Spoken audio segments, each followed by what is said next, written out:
हे राम। हाँ प्यारे मित्रों, रामचरितमानस की चौपाई लेंगे अपन, उस पर सत्संग करेंगे।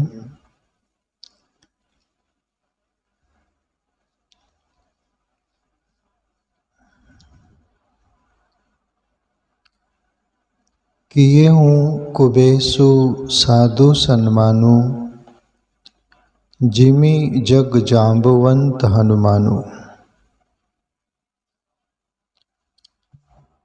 गोस्वामी तुलसीदास बोल रहे हैं कि सच में साधु होगा, कोई भी होंगे, वो यदि कुबेस भी बना लेगा तो भी वो सम्मान्य और पूजनीय होगा, उसका सत्य छुपेगा नहीं। इसके पहले जो चौपाई आई थी ना, लकी सुबेसु जगबंचक जे हूँ, बेस प्रताप पूजिय ही जे हूँ, बोली एक प्रकार से पाखंडी भी होगा, दाम्भिक होगा, अहंकारी होगा, कोई भी प्रकार से दुर्गुण से भरा हुआ व्यक्ति होगा, वो साधु वेश बना लेगा तो वो साधु का वेश देखकर लोग पूजेंगे बोले। अभी उसके आगे की जो फिर तो सब बातें हुई कि वो छुपता भी तो नहीं। जीवन में इस दुनिया में ये देखने को मिलता है हकीकत तथा प्यारे मित्रों, सत्य भी नहीं छुपता, असत्य भी नहीं छुपता। दुर्गंध की भी गंध आती है और सुगंध की भी गंध आती कि नहीं। वैसे ही भले व्यक्ति का भी अंतःकरण गवा देता है और उसकी भलाईपन की सच्चाई की हमें हमारा अंतःकरण हृदय को एहसास होता है। बुरे व्यक्ति का भी अंतःकरण में मलिनता है, सब प्रकार का वो कुछ है तो वो भी हमारा अंतःकरण को महसूस होता है।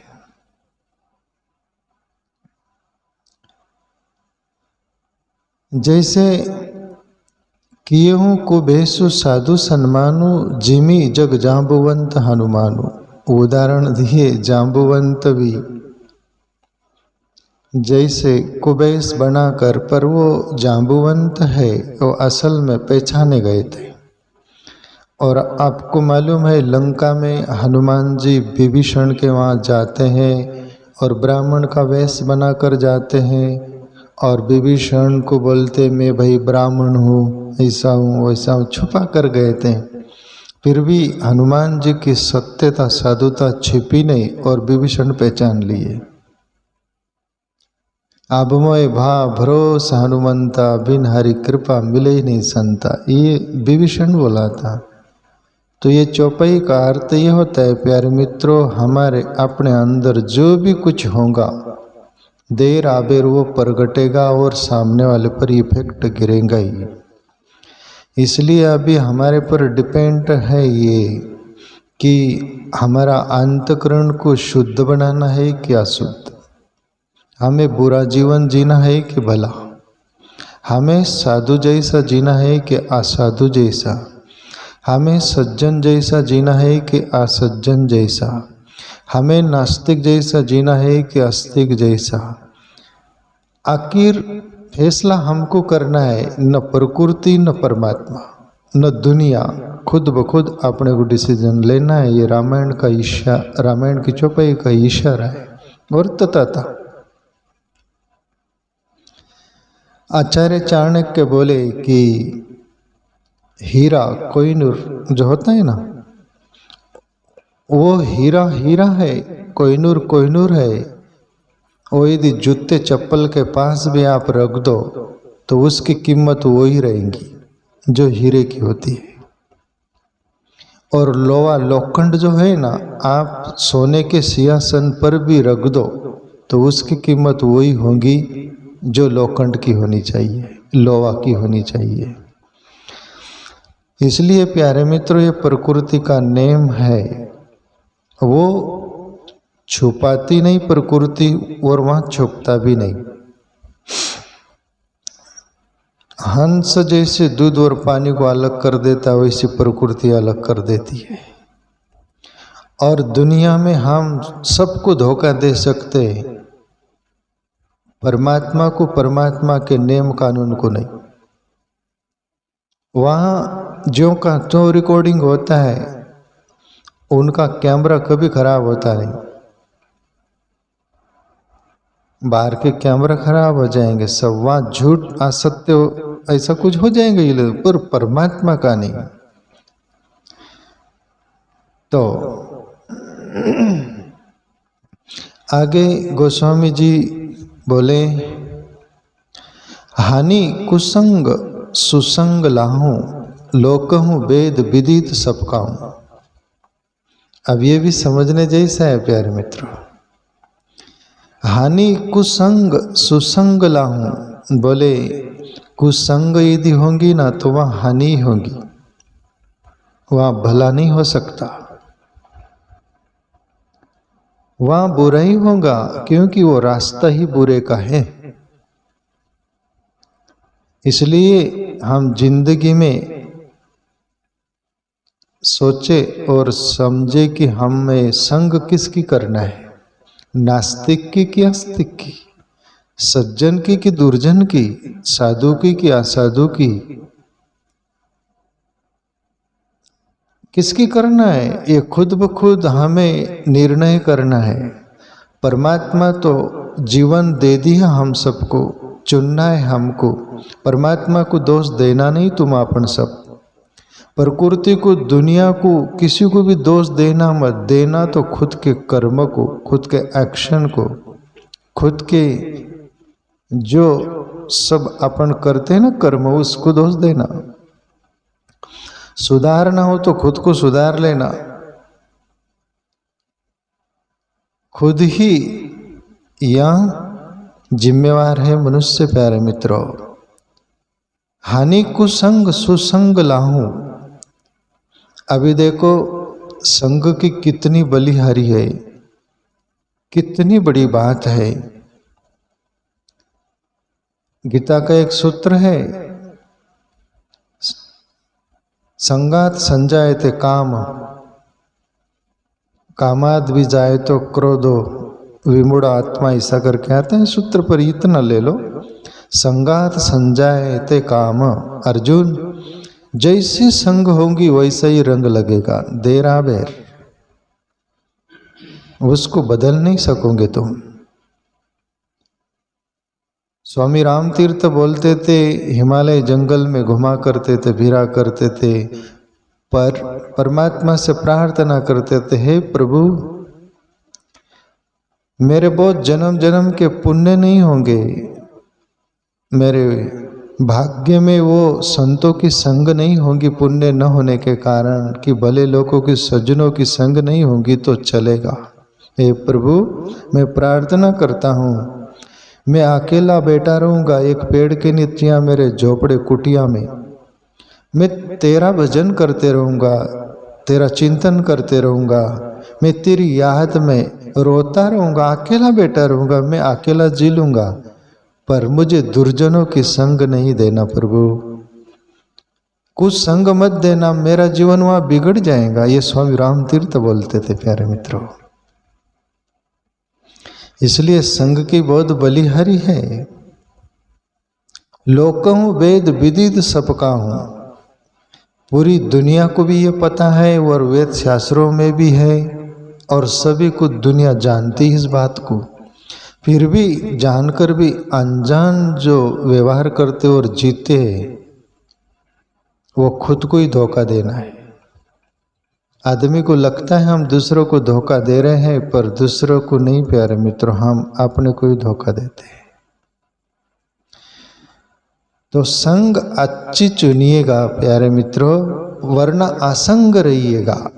असंग रहने में एक इतना बड़ा फायदा है, आप सीधे सरल होकर रहोगे। भली संग मिलेंगी तो उत्तान जीवन का होगा ही, उसका भी प्रभाव गिरेगा ही, होगा ही। कुसंग गिरेंगी, उसका भी प्रभाव होगा, तुम्हारा जीवन बिगड़ेगा। और यदि रामायण की एक चौपाई आगे आएंगी, सठ सुधरई सत्संगत पाई, पारस परस कुधर सुवई। 3 चौपाई बोली गई। मूरख हृदय न चेत ही, जत भी गुरु मिले शंकर बिरंजी समोई। ब्रह्मा विष्णु मैं जैसा भी गुरु मूर्खों को मिल जाए वो सुधरता नहीं। खलहु करे भल पायुसु, संगु मिटे न मलिन स्वभाव भंगु। खल होगा, जैसे आप ये सत्संग चल रहा है, सत्संग के बैकग्राउंड में खल व्यक्ति कोई भी आकर बैठ जाएगा तो वहाँ लगेगा बहुत सज्जन मतलब वो जीव, पर वो बैकग्राउंड छोड़ते ही वो वही हो जाएगा। इसलिए खल और मूर्ख सुधरने की संभावना नहीं। पर तीसरी चौपाई में गोस्वामी जी बोले, सट सुधरई सत्संगत पाई, पारस परस कुदा। वैसे ही जैसे पारस सोने को छूले तो सोना, नहीं ये लोहे को छूले तो सोना हो जाता है, वैसे ही सट व्यक्ति के प्रति बोला। सट यानी सीधा सरल, जो कुछ जानता नहीं। हम जानकर बिगड़ गए, बहुत होशियार हो गए। किसी को कुछ बोलो आप, अरे जरा सुनो मैं क्या बोल रहा हूं, तू क्या बोलेंगे मेरे को सब मालूम है, खत्म।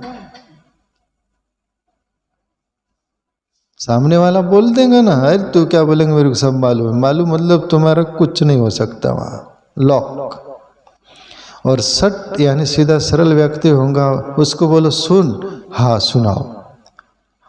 वैसे ही जैसे मिट्टी होती है ना, उसका लोज बनाओ, गारा बोलते वो, दिया बना लो, घड़ा बना लो, मूर्ति बना लो, कुछ भी बना लो, वो कुछ नहीं बोलती, उसमें लोच आ जाता है।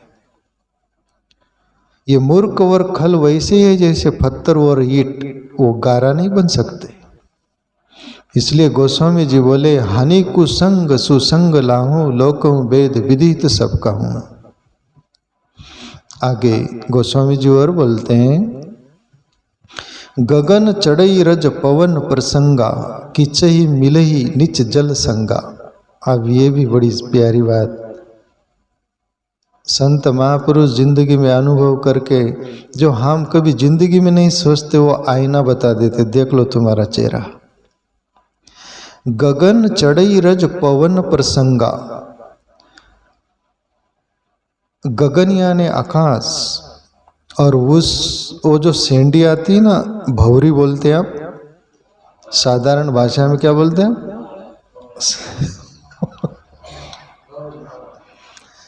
सेंडी भी बोलते उसको, भौरी भी बोलते, साधारण भाषा में हांगोड़िया। ठीक है, कोई बात नहीं, समझ रहे उतना आभार। पर सेंडी तो पूरी ओल्ड समझते हैं दुनिया। सेंडी यानी गोल, बड़े बड़े छत को उड़ा देती हो। गगन चढ़ी रज पवन पर संगाई, जो मिट्टी का रज जो होता है ना, मिट्टी के वो सब धूल, वो जो सेंडी आती हवा, भौरी आती, उसमें वो मिल जाती है तो गगन छू लेती, आकाश पर चली जाती, वही धूल।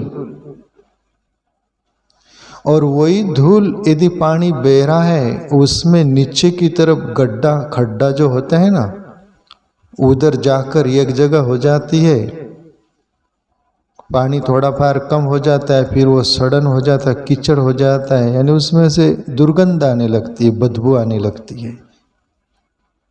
एक रज हवा के संग से गगन छूली शिखर, और वही रज नीचे पानी के बाहों में आकर गड्ढे में जाकर कीचड़ बन गई, दुर्गंध बन गई। गोस्वामी जी बोलते हैं, ऐसी उत्कृष्ट उत्तम संग होगी तो आपका जीवन शिखर छुएगा।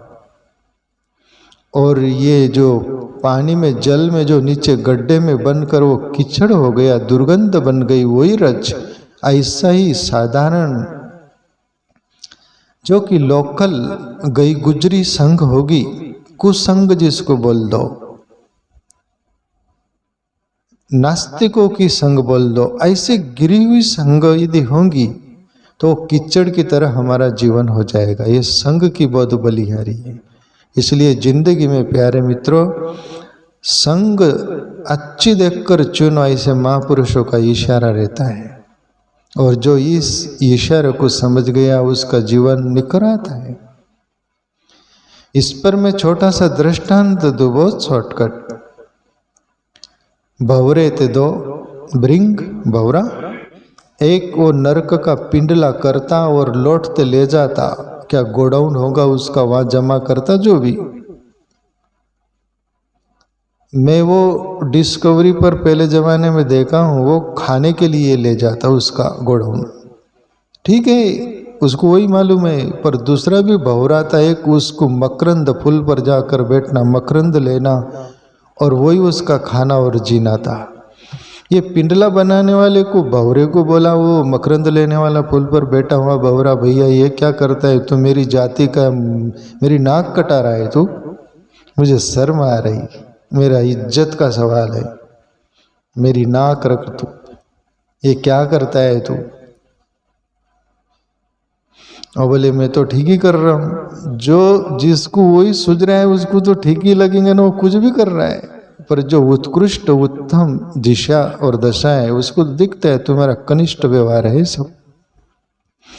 उस भंवरे को बोले मकरंद फूल पर बैठना है, वहाँ चलो मेरे साथ।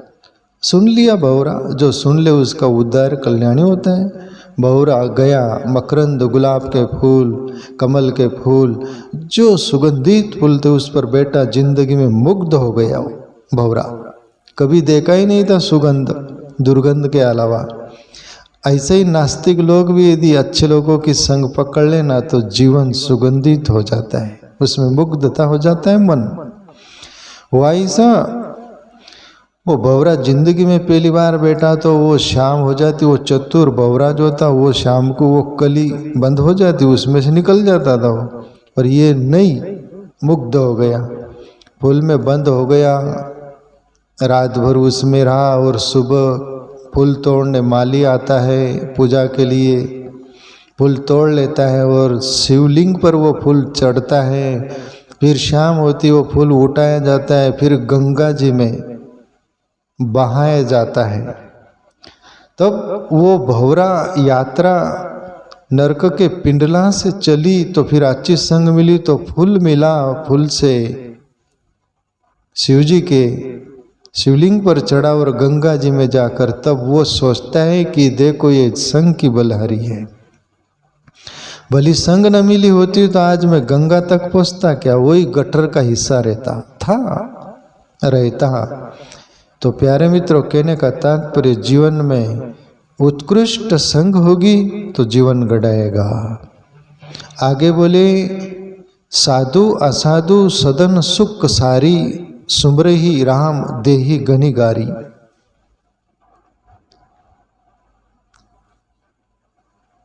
साधु और असाधु, सज्जन और असज्जन, यहाँ पर बोले दोनों, साधु हो कि असाधु हो, सज्जन हो कि असज्जन हो। यदि वो तोता मैना पालते हैं ना, पैरट, नर मादा होता है ना तोता मैना, असाधु के घर यानी असज्जन के घर यदि वो तोता मैना पाले तो वहां क्या चलता है, भजन कीर्तन चलता है। यक के दो गाली ऐसी की तैसी, फिर वो तोता मैना वो सुनेंगे तो क्या उनके दिल में बैठेगा, घर क्या करेंगा। वो जैसे घर वाले गाली दे रहे वैसे वो भी देंगे ना, सीख मिल रही ना वहाँ से। और एक साधु है, सज्जन है, वहाँ पर तोता मैना पाले हुए है, वहाँ पर हरि नाम स्मरण होता है, राम राम जपा जाता है, राम नाम संकीर्तन होता है। वहाँ पर क्या सीखेगा वो तोता मैना, राम नाम सीखेगा। गोस्वामी जी बोल रहे हैं ऐसे सज्जनों के घर तोता मैना पले ना तो वो राम नाम जपते, राम नाम लेते और लोगों को भी सुनाते हैं। और दुर्जनों का घर, नास्तिकों का घर जो तोता मैना पलेंगे वो तुमको गाली देंगे। क्यों क्यों बोलो ना, क्यों? संग की बलिहारी। संग एक तरफ कुसंग है, एक तरफ सुसंग है। कुसंग वाले गाली दे रहे हैं, सुसंग वाले राम राम। गनी का वेश्या थी, सज्जनों के वहाँ से, साधु के वहाँ से तोता खरीद के लाई थी ना, वो राम नाम जपता तो उसको सुनकर उसका उद्धार हो गया, ऐसा आता है इतिहास में, शास्त्रों में। तो तोता महीना पर भी असर गिर जाता तो तुम अपन मनुष्य, अपन तो तभी कैच करते हैं प्यारे मित्रों। और अपन बुद्धिजीवी है तो अपन सोच समझ कर भली संग करिएगा, ऐसा गोस्वामी जी का इशारा है अपन सबको। संग, तो ये 2 चौपाई थी संग पर।